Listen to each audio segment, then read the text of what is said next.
Hi, it's Barbara Fiametta, and it's April 9th at 1 o'clock a.m. I think I'll say it's April 8th. So tonight we're going to review Maslow's hierarchy of needs, and that's the topic for tonight. But first we'll play around a little bit. Let's bring you back. Hit the button. Yes. Hello, hello, hello. Oh God, guys. Whew. Well, I'm kind of addicted to doing this. I had to wear my Superman sweatshirt tonight. I needed it. Lots going on. Drinking my little soda. So, people are actually seeing my videos. I don't know how. I don't understand how all this works, but I'm learning. And I'm so disappointed. Well, for anyone who's tuning in, my algorithm, I have to start with my algorithm. So my algorithm is spiritual growth for women. And I told you I'm picking women and sensitive, highly sensitive people, artists, indigo children that have grown. And I'm very distracted with what's going on in my life right now. So it's hard for me to say it authentically. But this that I'm feeling now is the reason that I'm doing this podcast. I want to do whatever I can to make sure that no one else goes through what I went through to the extreme that I did. And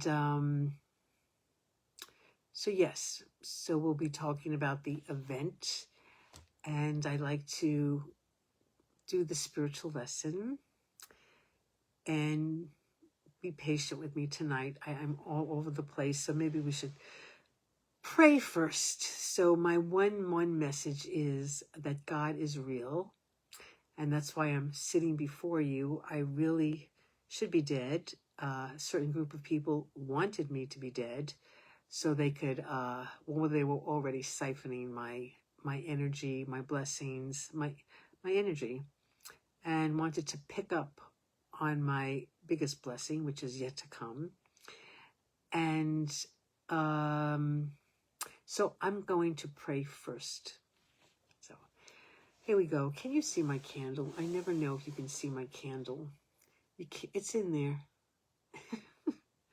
I think I have to go back to my 99-cent candles. This one was more expensive, but it's not doing the job. So Lord, just now. Okay, so Lord, we come to you right now.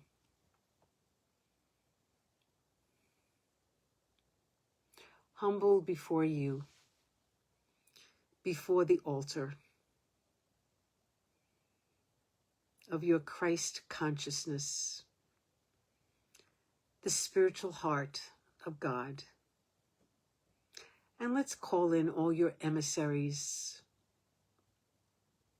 all your archangels, all your angels, and all our ancestors. And Mother, Father, God, feminine and masculine, I just thank you so much for saving me, for letting me speak my story, and for rolling out the red carpet for me to my new life with new people, new peeps, a new tribe, and another shot at my dreams. And I ask just now that everybody who is listening be touched by your loving,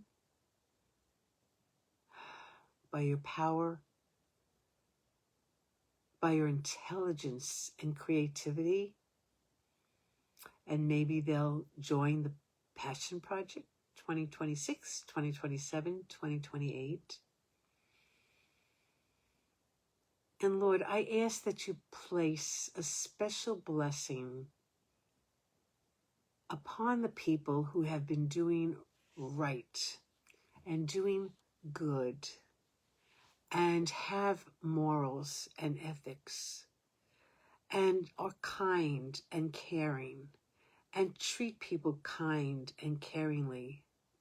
I personally ask you, God, to bless these people, to expand their territory,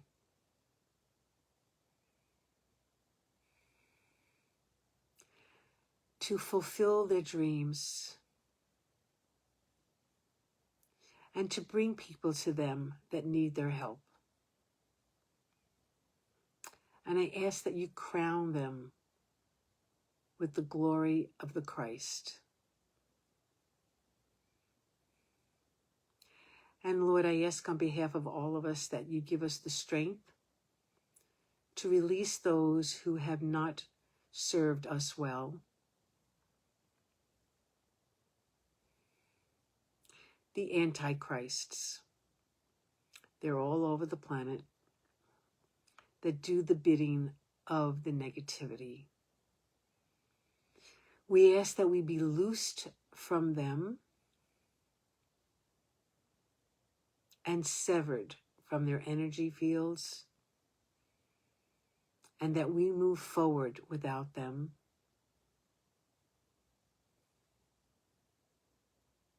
And we leave them to you, Lord, for your divine justice.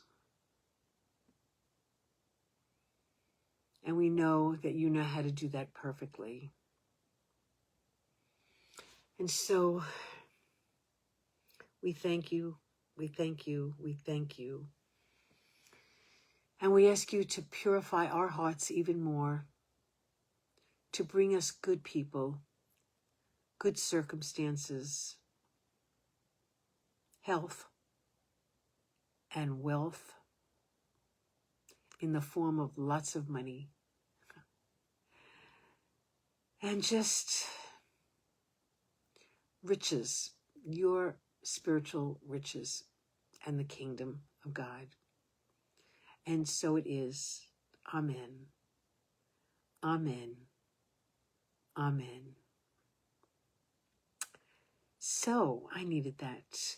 You know, while I was doing that, I had a vision when we were all posting pictures of the Statue of Liberty during the election. I never knew that at her feet were a chain, a very thick chain that were on her ankles, but it was broken. And it's just lying there right on the foundation of the pedestal, if you want to look it up. I never knew that. It was exemplifying freedom, that she was free. And she's wearing sandals. So it came to mind while I was doing that. So yes, so my algorithm again are spiritual, that's amazing, spiritual sensitives that truly look to do good works and not cruel works, and that hang in there and persevere and push through everything. And for those that died in the process, for those that were not healthy enough to come out of their bondage and have left the planet, we pray for them, that they've moved on and that they're happy. And we ask them to be with us for strength.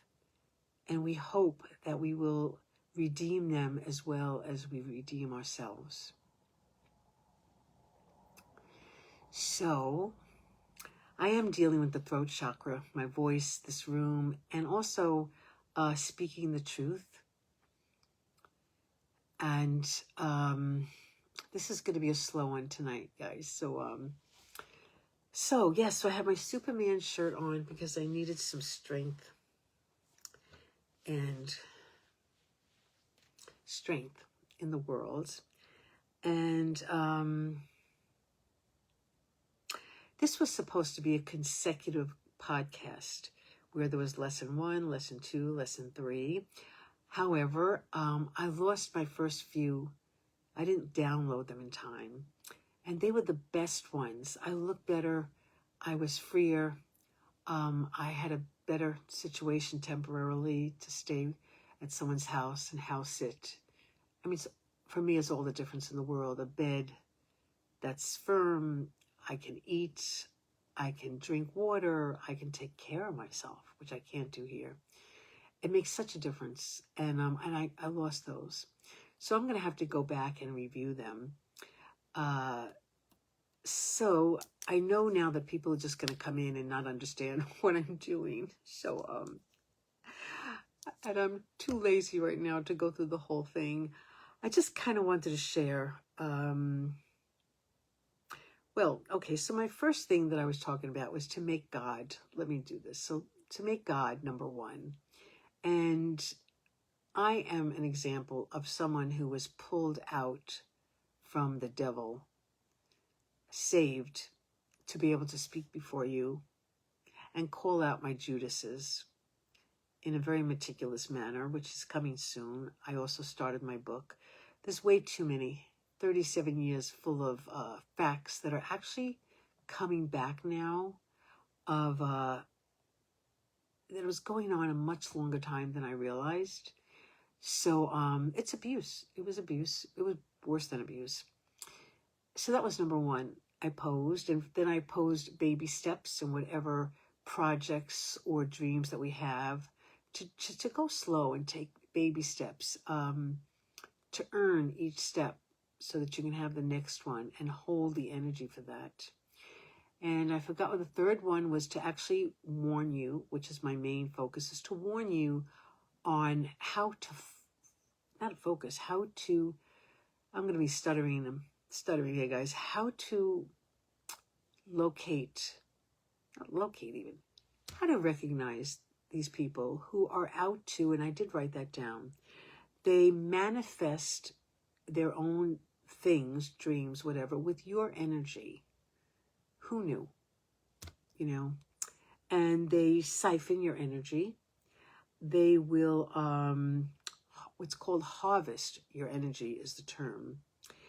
And will, not just attempt, but will actually, they use magic, black magic, spells, to take your blessings, to block your blessings. And I realize now there were so many opportunities that were surrounding me, and they were just getting blocked every single place. And I understand now why.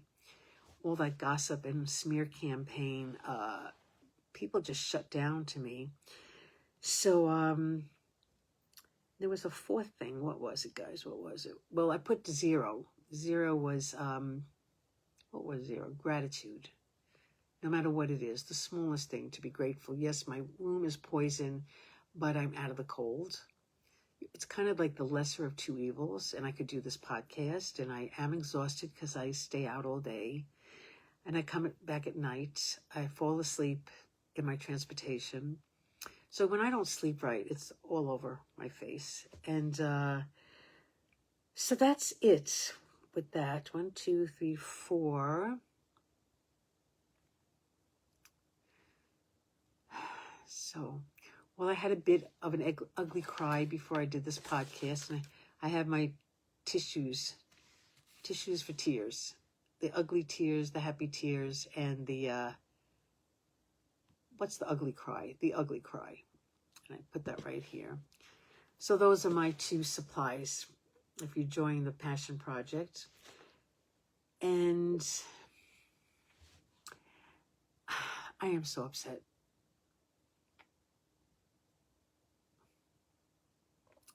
I'm withholding stuff because I don't want to be morbid, but yet I can't hide it. I can't hide it.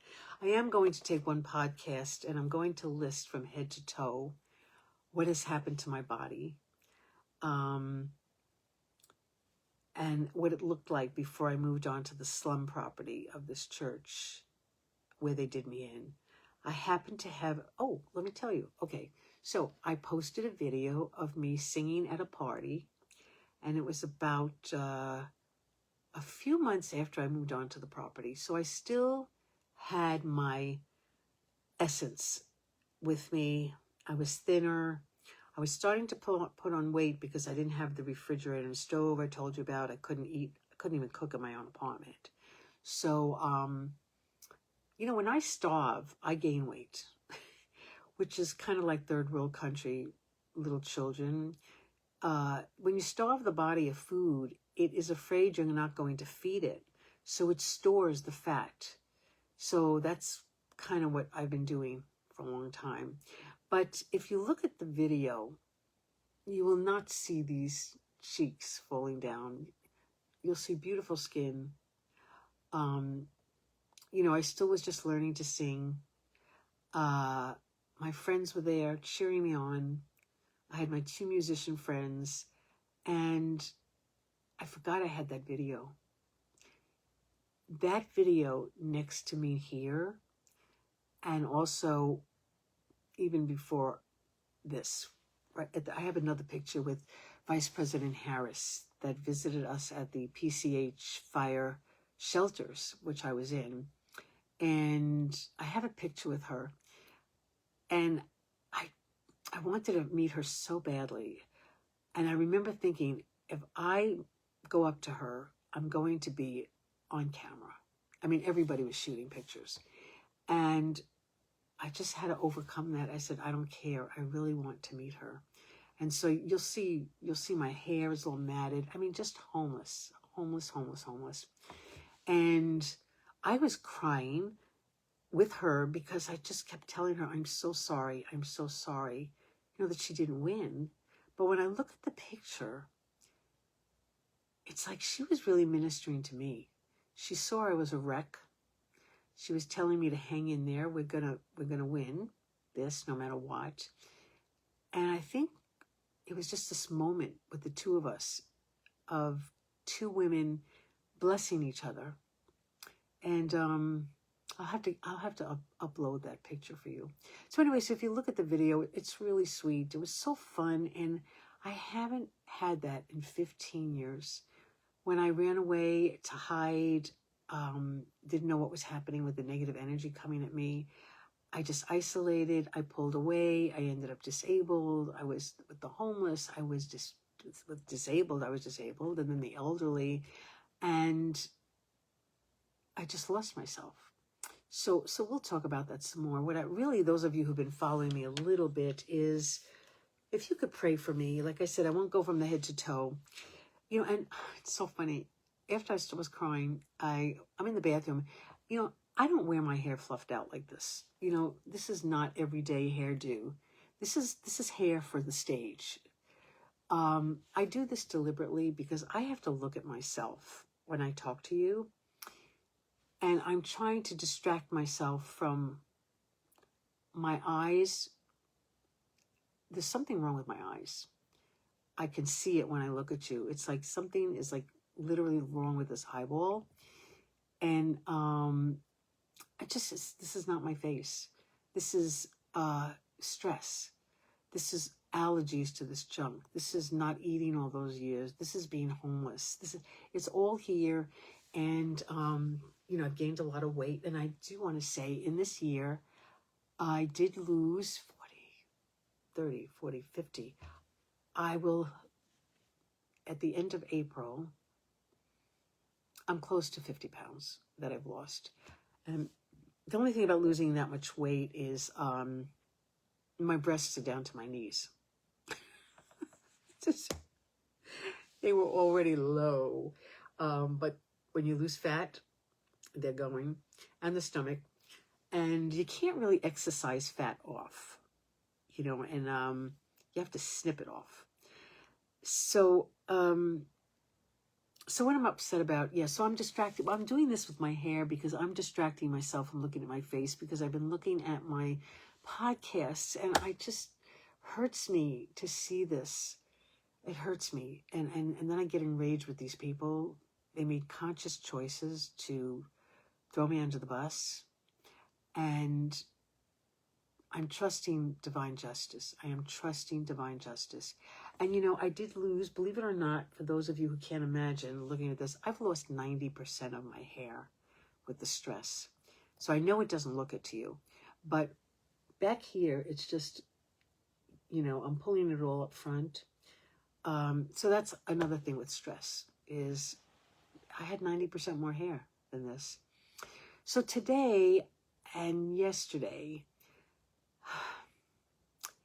I just have to share this. I have to share this for me. Don't even watch it, guys.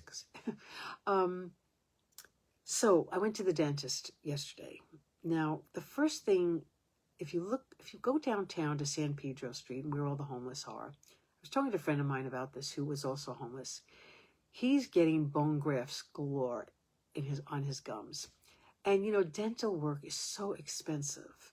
And I don't really have dental insurance. So I've had to let my teeth go. And they're gone. Cracked. Teeth have to come out. It's going to be bridges. It's just, I have so much work. And so I'm having a tooth pulled on Saturday. What else? They're going to do like a deep, deep cleaning because all my teeth are loose. I mean, this is stuff, guys, I read about. As I was picking at the tooth that really hurts, that's going to be pulled, I kind of was touching all my teeth and I could wiggle them. And, if your gums get really bad, which mine are, from the bacteria, not brushing my teeth enough and not eating right, and I have a lot of acid from my stomach. Oh gosh, guys, take care of your teeth. People who are homeless downtown, if you really paid attention, mostly everybody has dental problems. You'll see teeth missing in the front, yellow teeth. My friend and I noticed that.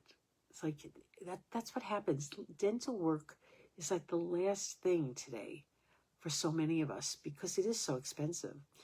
And so I'm sad about that. I don't have the money. I'm going to have to do slow motion. And I just want her to try to, she said after the deep cleaning, she thinks that we can save, get them to stop wiggling around. But there's a lot of nerve. I'm stuttering. Things are very close to the nerves, so they have to come out. And I used to take such good care of my teeth. I went to the dentist regularly. And and then today, guys, I'm trying to get back. I went to another back surgeon, and I was told I needed back surgery a couple of years ago, and I just ran away. They were talking about rods and screws, and, this is what kills me about the last 15 years. When I walked onto this property, you'll see me singing. No walker, no cane, no wheelchair, no back issues. My skin was flawless. I was thin. I was radiant. I was happy. I was with my buds. And so we was, on this property, I got so sick from being homeless there. And then, I won't go there. Anyway, I got a new surgeon. I saw him today over at Cedars. Really nice guy. He explained it so much better to me than the last one. Guys, I have to tell you, I'm really seeing this. If you don't click with your doctor emotionally, you want a technician. Here I go. I'm on my rant. I can tell when my energy shifts. Into the barber that's about to rant. When I had breast cancer, I went to see the 3 to 4 top breast surgeons in LA. And everybody knows who's had breast cancer, who they are. And, one was just, what did we call him? The butcher. He just wanted to slice and dice. And the way he did surgery is all the women were lined up outside the operating room. Literally, everybody's sitting in a line. I would do one, then the next one, then the next one. I can't remember his name. He was at St. John's. And then I went to one at UCLA. Oh God, I couldn't even deal with the person. It was just like I didn't get anything good about them. And then I ended up going to, where did I go? USC. Can't remember the center. Dr. Silverstein. He's retired, guys, but I would recommend him to all of you. And I remember he was my third one. I was recommended to him by another surgeon, and he was tall man, and he comes to get me in the waiting room. And as soon as I saw him, I started to cry. So something in me knew. I don't know if it was a kindred soul or whatever, and he hugged me. I just met him and he hugged me. And he took me into the room and he looked at all my x-rays and redid my biopsies. He had them reread. He pulled it all together. He pulled the whole picture together. And he actually drew options for me on the board. He wasn't a slice and dice man. His wife had breast cancer, and they did take her breast, and sometimes they have to, but many times they don't. And he said when he saw how tormented she was about losing her breast, he made a commitment as a surgeon that he would do anything he could to preserve women's breasts who had cancer. So he drew about 3 options for me, how to go in. I found it very, very early. I knew I had it.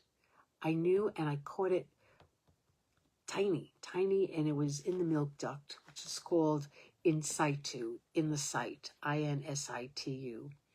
So he gave me some options, and basically he wanted to go in around the areola. I don't even know how to say it. I don't want to say what it is, but around that part.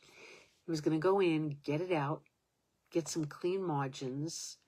Then they go test it in the lab while you're out on the table. They make sure there's no cancer cells in the margins that they've pulled out. And if they're clean, he doesn't have to take it out anymore. But of course, if there's cancer cells, he has to go in and take out more and more and more and more. And he said to me, what I'll do is I will, kind of push all the fat back into your breast so it's not deformed. So he was working so hard with me on that. And the reason I'm saying that is, with the back surgeon, is, someone said to me, well, do you want someone who's personable, or do you want a really good technician? Because the one at St. John's was a really good technician, boom, boom, boom, boom, boom, But this one, I just loved him. I mean, I go to him every year until he retired just to say hello. I'm already cancer-free, but I go to say, everybody goes to say hello to him.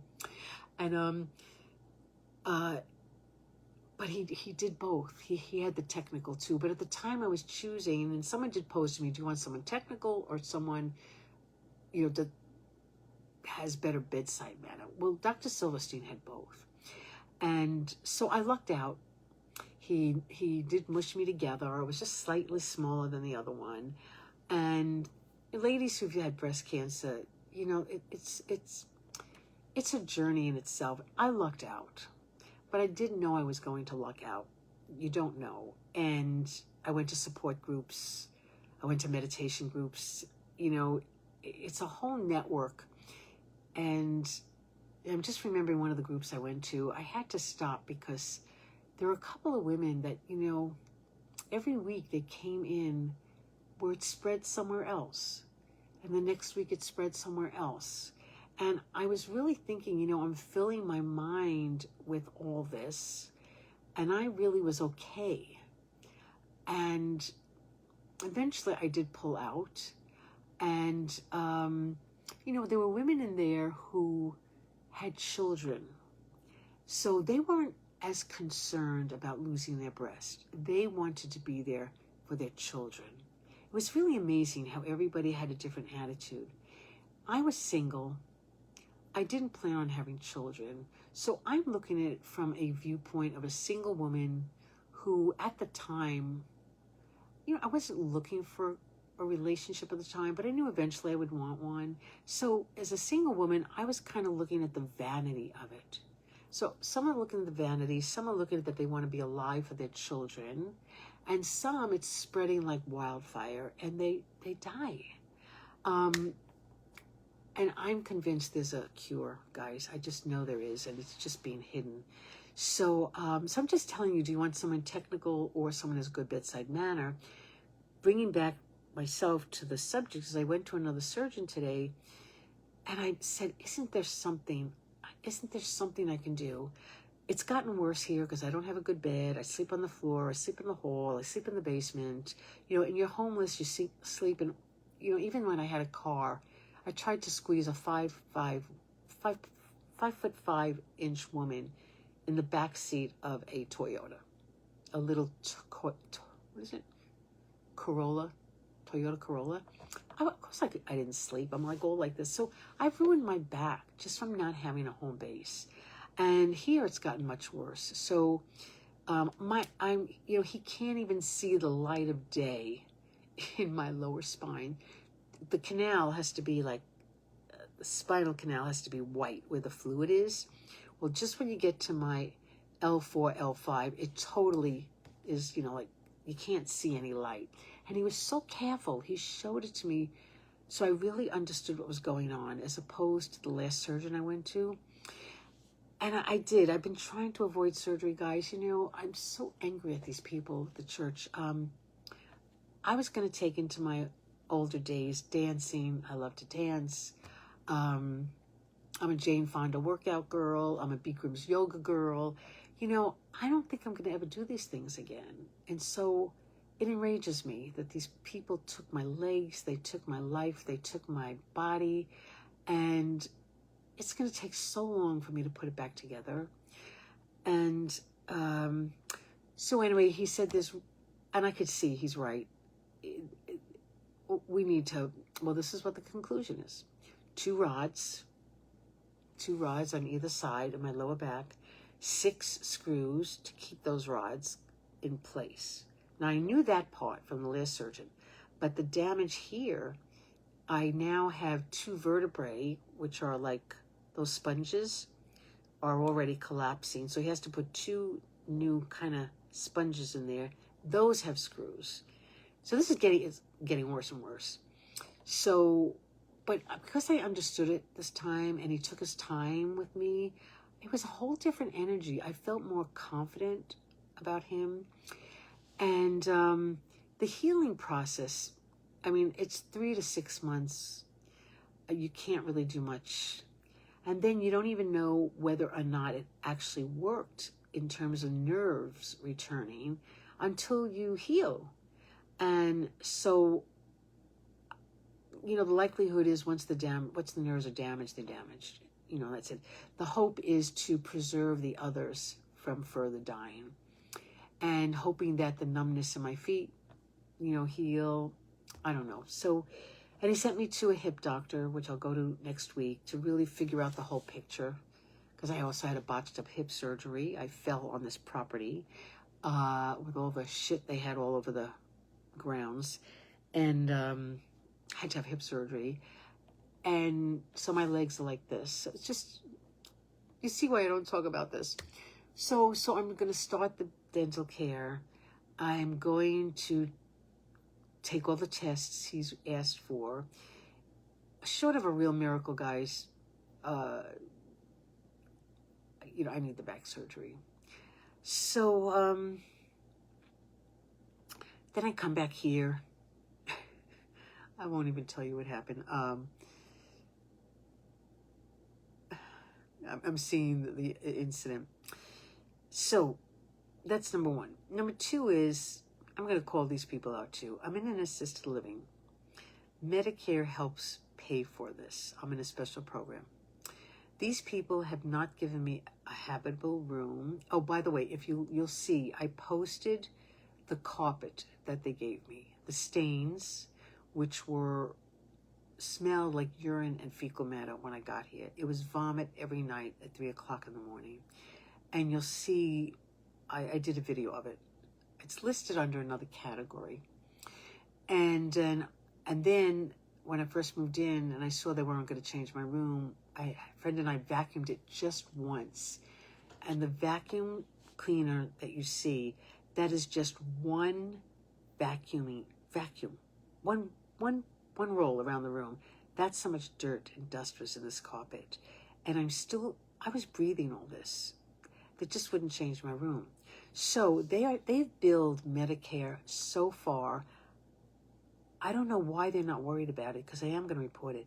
They've billed Medicare $90,000 for nothing.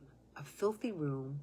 I haven't gotten any medical care, which I was supposed to have ice on my back, feet up, just more help, bathing, grooming. And I'm supposed to be resting, maybe watching some television, reading books, starting something like this.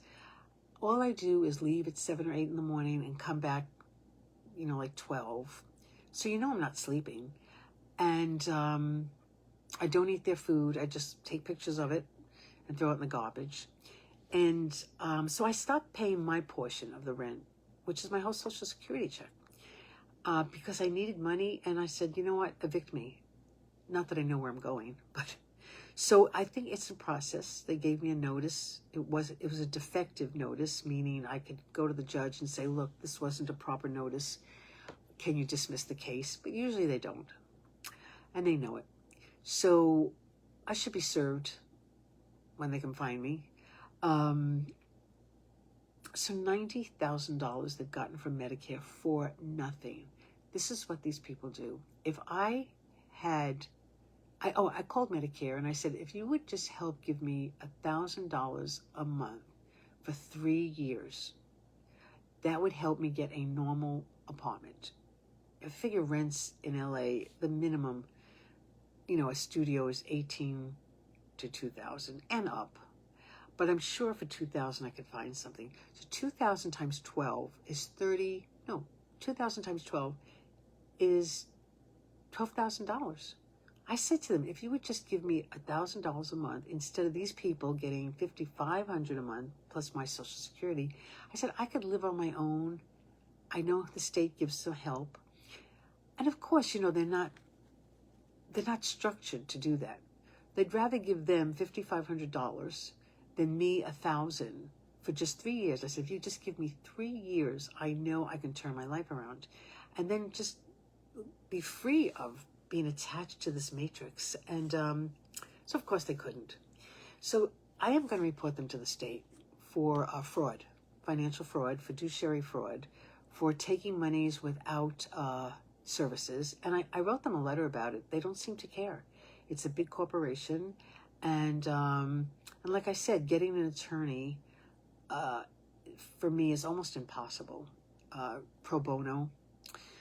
So that's what's going on. So my teeth, my back surgery, they're stealing all this money. I'm in a horrible room, but my doctors are all writing letters for me that I need a firm bed.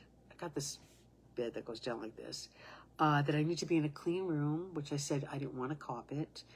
And I'm talking to you as if you've been keeping up with me, but I know a lot of you haven't. So, dentist, my back, fiduciary fraud, and so I'm exhausted. I am so tired. And like I said, I'm trying to do my hair so big so I don't have to see my eyes. But I had my neurologist look at my eyes, and he could see my eyebrow, and he can see this left eyeball is doing something weird. So where is he sending me? Oh, I go to Jules Stein Eye Institute at UCLA. So I have to go there. So this is, guys, what happened. I really am supposed to be dead. This was the intention of these people, that I'd end up in a mental institution, that I would give up on myself, and I would just go away. So this president wouldn't be intimidated by me, and so he could steal all my energy, which he did. A lot of ideas, whatever. When you hear me go whatever, it's because I have things to say and I'm censoring. So where was I? Eyes. Oh yeah, okay. And also, when you're in a very dirty room and there's dust all around, and I would wake up in the morning, that stuff between your eyes that you always you wipe away. Well, it would be excessive. I wiped away my eyelashes from trying to get it out. And, there is a sagging that happens with gravity as we get older. But I was always rubbing my eyes, and I wasn't thinking about my eyelids, the skin. So my eyelids are so heavy over my eyeballs that actually insurance will cover whatever you call it, pulling them up. But I don't want to look like people on Rodeo Drive. You know, I don't want to have that face that everybody on Rodeo Drive has the same face from plastic surgery, you know, pulled tight, eyeballs like that. I swore I would never have plastic surgery, but I think it's in store for me. So,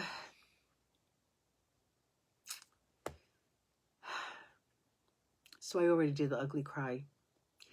And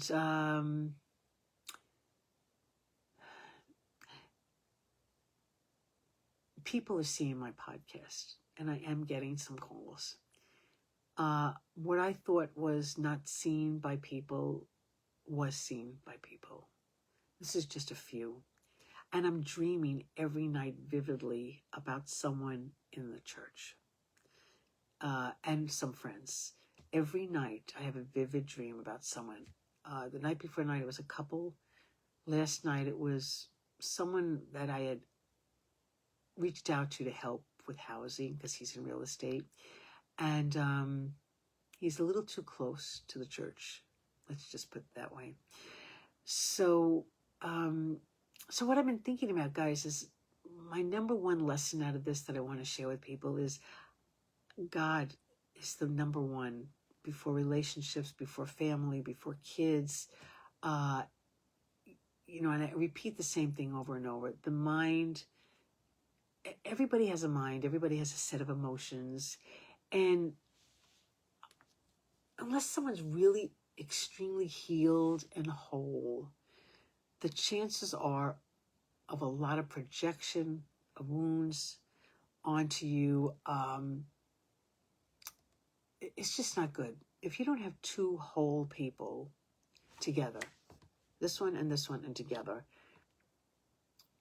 there's a lot of sandpapering that has to happen.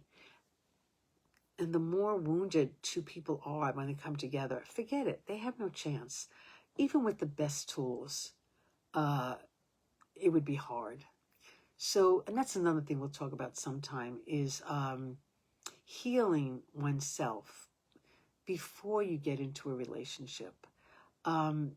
If you could just isolate and be by yourself for a while. I mean, I took it to the extreme, 15 years. So I wasn't. God somehow melted my buttons, my trigger buttons, and any issues that I had. So I kind of came out on top, which we'll talk about Maslow's hierarchy of needs. So I'm blessed to be here, and I'm also so sad. I'm just so sad about what it's done to me. And I should say the little girl in me. I had such a great video of me in pigtails. My little girl was so excited to play with you, and that one dropped out. It was my best one. It was the best. It was the best. You know, you can never reduplicate a moment. You can never go back to your old neighborhood. They say you can never go back. You can't go back. It's always now. So I'll do a little brief lesson. Is Maslow did a hierarchy of needs, and basically he talks about, you know, like a triangle, which I drew. So when you start out and you're born, you have the influence of your parents, your relatives. Then you go to school, you've got the school, you've got your friends. There's all this incoming influence, and you're kind of lost in everybody else's thoughts and emotions and what other people are expecting you to be. You know, and then as you get older, as you start making your own choices, you start to become more whole.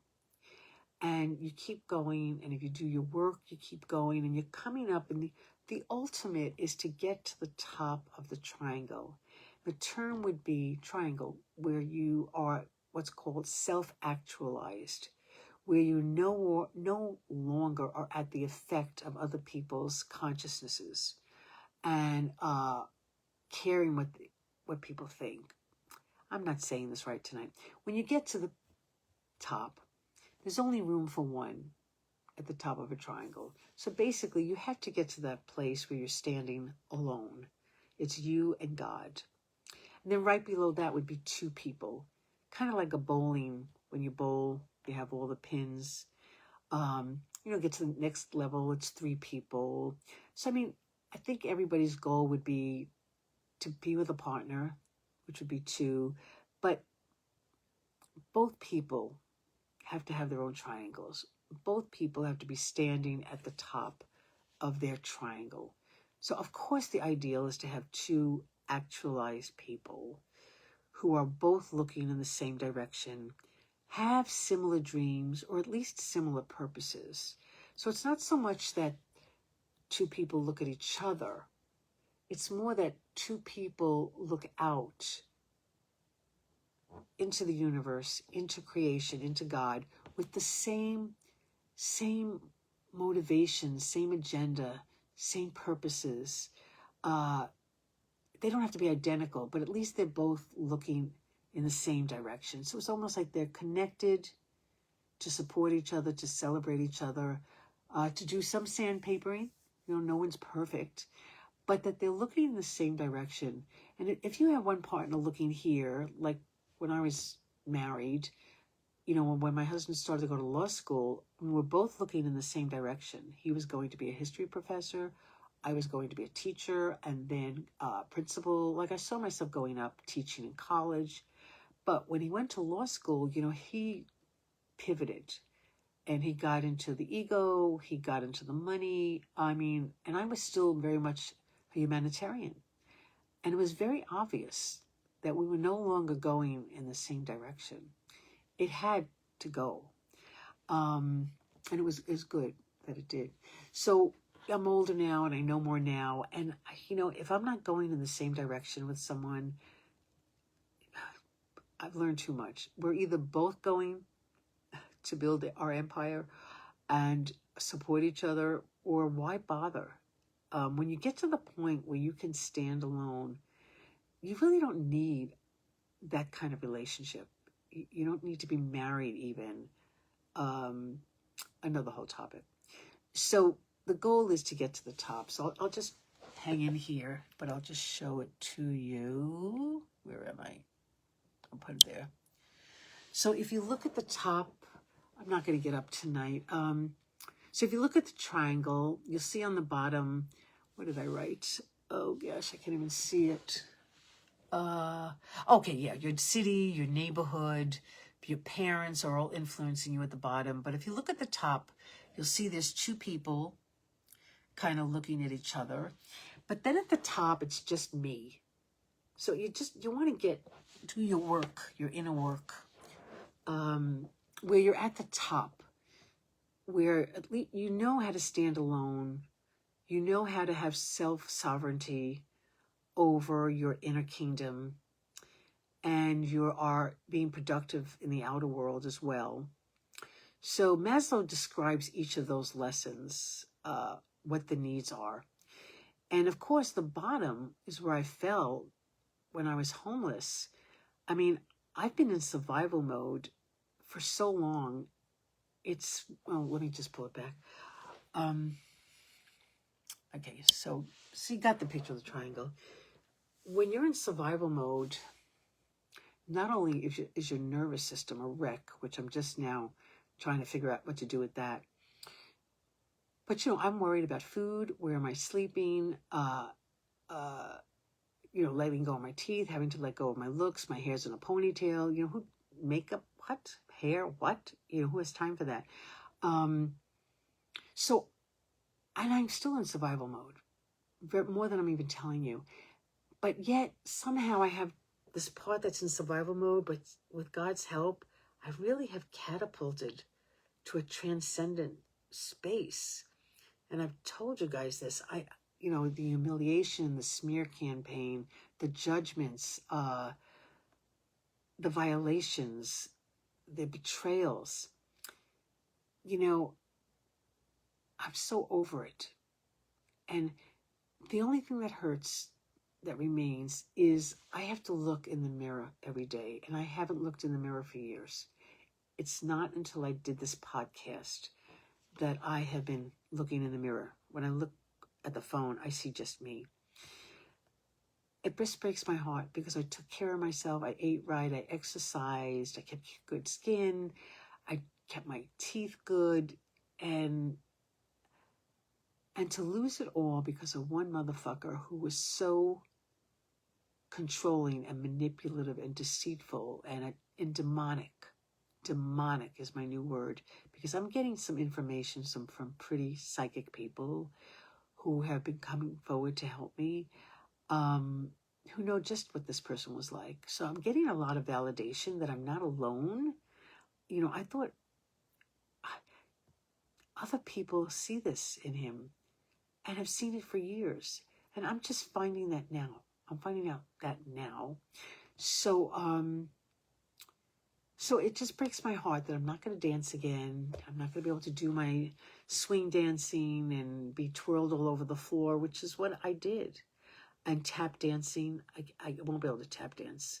And my feet have an issue too. So dance shoes are gone with all my possessions. So I've lost everything, guys. And I'm trusting that God's going to restore.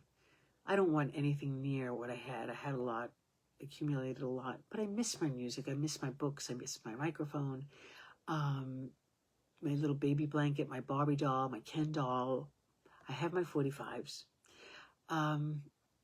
So as much as I have reached what I think is the top, actually, I mean, there's always higher and higher, but I can stand alone.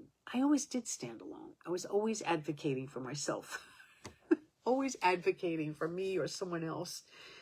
So this is kind of a miscellaneous podcast. I'm going to put miscellaneous. So yeah, whoever's watching my videos, thank you. I'm sure no one's finishing them because they're too long. They're an hour.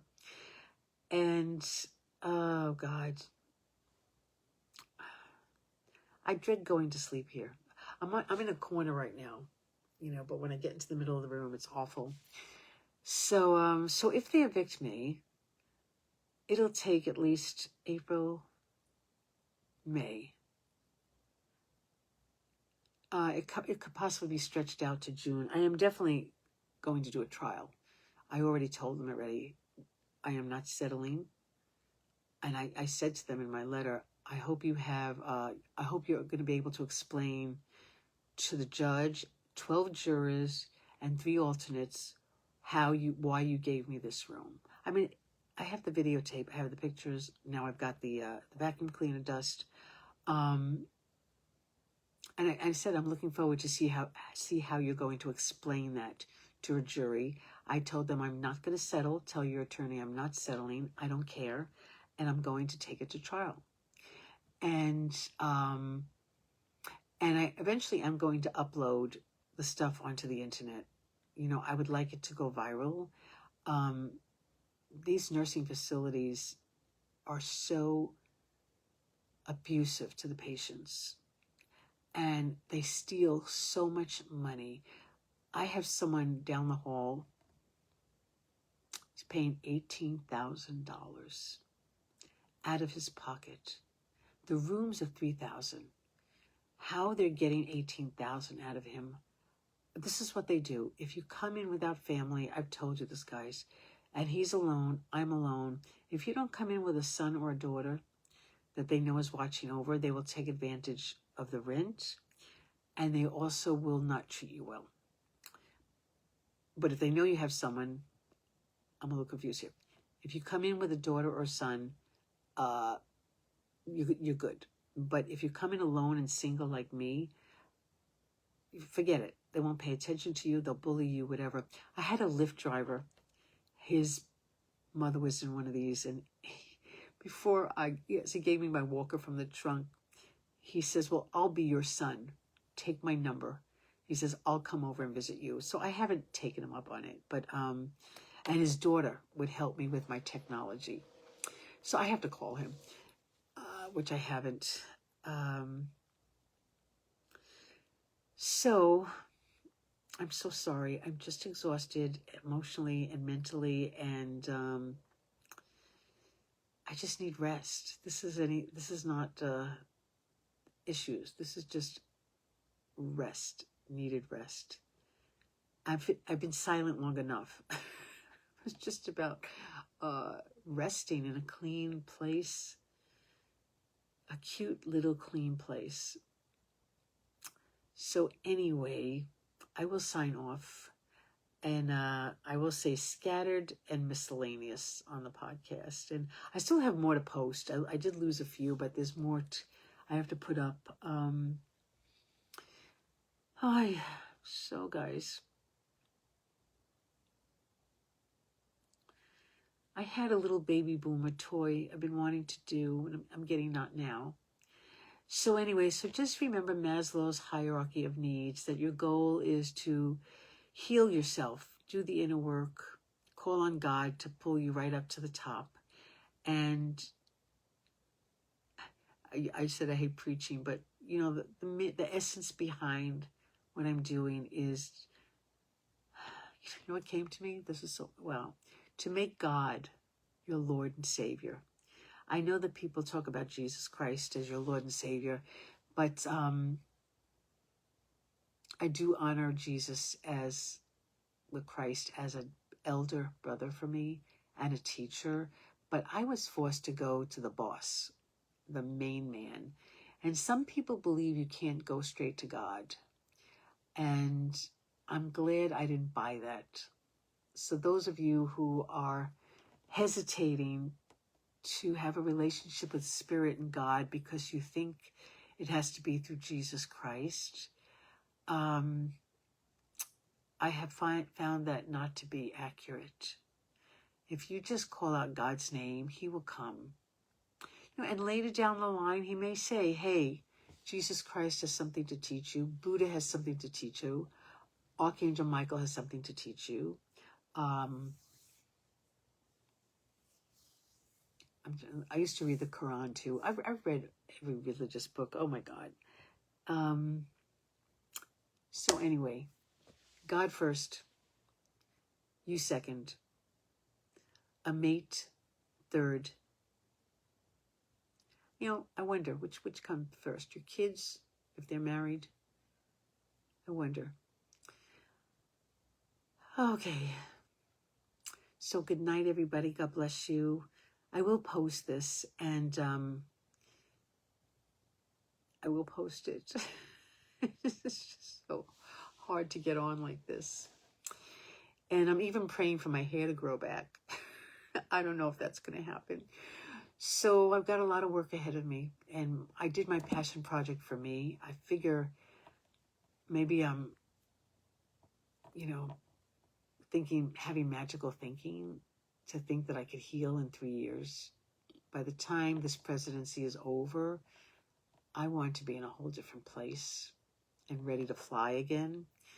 And these people will be out of my life. I'll have new people in my life, and I will be able to go forward as Superwoman. Okay, guys, good night. God bless you, and I'll speak to you soon. I feel like there's something else I'm supposed to say. Is there anything else I need to tell you? Hold it. No. Yeah, if you could pray for me with this assisted living.